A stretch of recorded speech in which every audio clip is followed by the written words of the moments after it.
It was shortly before 7 p.m. and the barman, Tam Cameron, had been told that there were two men in the car park waiting to see him. It is not clear even to this day whether the meeting had been prearranged or if the duo had just turned up unannounced. What is clear is that one of the two men standing outside the Auchinairn Tavern in Bishopbriggs pulled out a gun and shot the 49-year-old through the chest before both men fled the scene. Tam was found by horrified colleagues and customers and an ambulance was called. However, he was unfortunately announced dead on arrival at nearby Stobhill Hospital in Glasgow on June the 28th, 2007. Immediately after the shooting, the pub was sealed off and the police questioned people who had been drinking there at the time. Forensics teams also combed the car park for clues. The victim had lived in Bishopbriggs with his wife Angela, 42, and daughters Lisa, 27, and Amber, 16. It then emerged that the tragedy was the second to hit the family in the last 2 years. The couple lost their only son, Ross, after the 20-year-old was stabbed in the chest at a New Year's party on January the 1st, 2006. In October that year, Andrew Burns, 21, from Milton in Glasgow, had been charged with Ross's murder and was convicted of the lesser offence of culpable homicide and jailed for 9 years. Detective Chief Inspector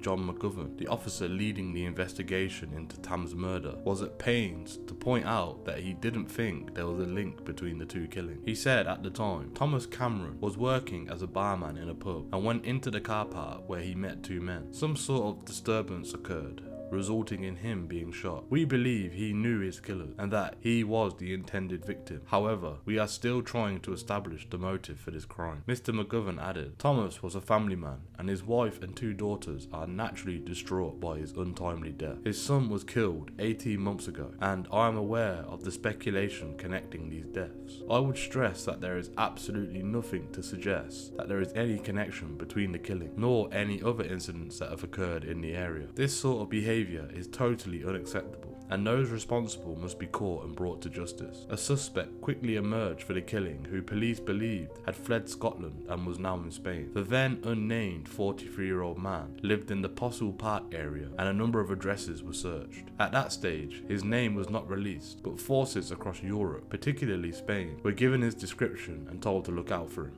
A month later, a second murder took place, which appeared to have links to the murder of Tam Cameron. The partially decomposed body of Billy Bates, who was 43, was found in an oil drum on July the 28th by council workers during a routine cleaning and dredging operation near Auchinairn Bridge in West Dunbartonshire. He had gone missing shortly after Thomas had been murdered. Mr. Bates, who was from Postle Park in Glasgow, had also been wanted for questioning over the barman's murder, along with the suspect believed to be in Spain. Detectives had been trying to track down Mr. Bates since Tam Cameron was murdered. It's understood that he had confided in pals that he wanted to contact them to provide a statement. Instead, his partially decomposed corpse was found stuffed into an oil drum in the River Clyde near the Auchinairn Bridge. Police believe his body was in the water for up to 2 weeks and had been the victim of a sustained attack and suffered horrific injuries. Mr. Bates had not been seen for several weeks before the discovery of his body. His family contacted police after they released a photograph of a distinctive gold rings he was wearing in a bid to identify him. At this stage, police were still trying to establish a motive for Tam Cameron's murder. It was rumoured that he owed money,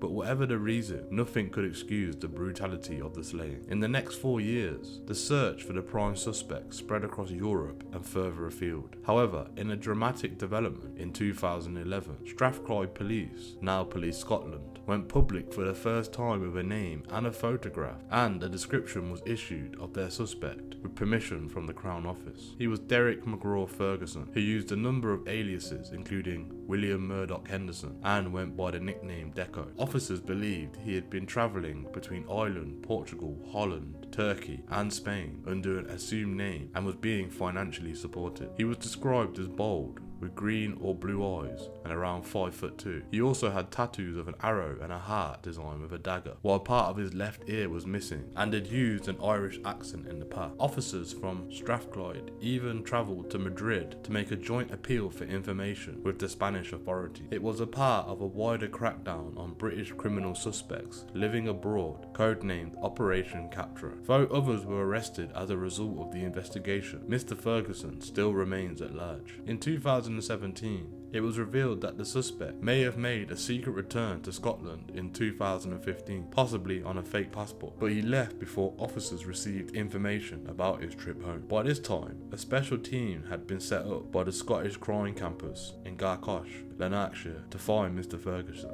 At the time, the man leading the investigation, DCI Matt Bell, also appealed to Mr. Ferguson to hand himself in, adding, "It must be a difficult and stressful existence, looking over your shoulder all the time." Last June, on the 14th anniversary of Tam Cameron's murder, a £5,000 reward was issued by Crime Stoppers. Police also released a new photo of Mr. Ferguson from the time and a computer-generated image of what he may look like today. If Superintendent John Wiley, who was now leading the investigation, said, "I am continuing to appeal for anyone who has any knowledge of Mr. Ferguson's whereabouts and to get in touch with any information that may help us trace him. Since 2007, we have carried out extensive inquiries, and I'm certain that the community and tenacity of our officers and partners agencies will result in Mr. Ferguson being found. If you know Derek Ferguson or have any information which will help us trace him or locate him, please come forward. Any information may be significant assistance. If you are unsure whether the information you will assist our inquiries, just share it with us." Over the years, the hunt for Mr. Ferguson has also involved police officers from across Europe, Interpol, and the National Crime Agency in London. Mr. Ferguson's name has appeared on numerous websites of high-profile wanted criminals suspected of having committed serious crimes. Many of the appeals over the years have targeted Scots holidaying in Spain, with Mr. Ferguson's face featured on giant digital screens and posters outside nightclubs, bars, supermarkets and restaurants. Leaflets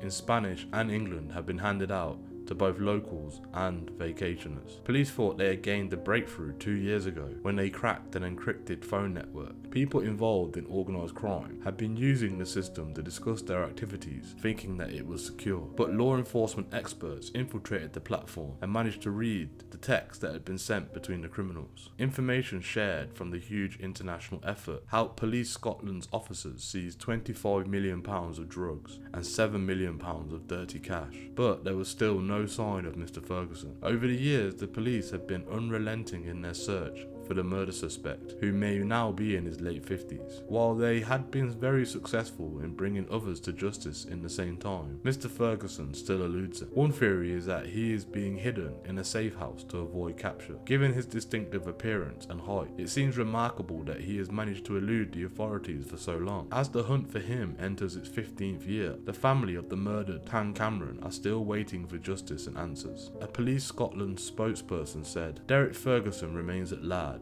and Police Scotland is working in partnership with our colleagues in the National Crime Agency and foreign law enforcement agencies to track him down." Thank you for joining us today. What are your opinions on the murder of Tam Cameron? Do you believe that Derek Ferguson had anything to do with the murder? Also, what do you think Billy Bates' part in the murder? Do you think that he did have information to pass on? Please let us know what you think in the comments below.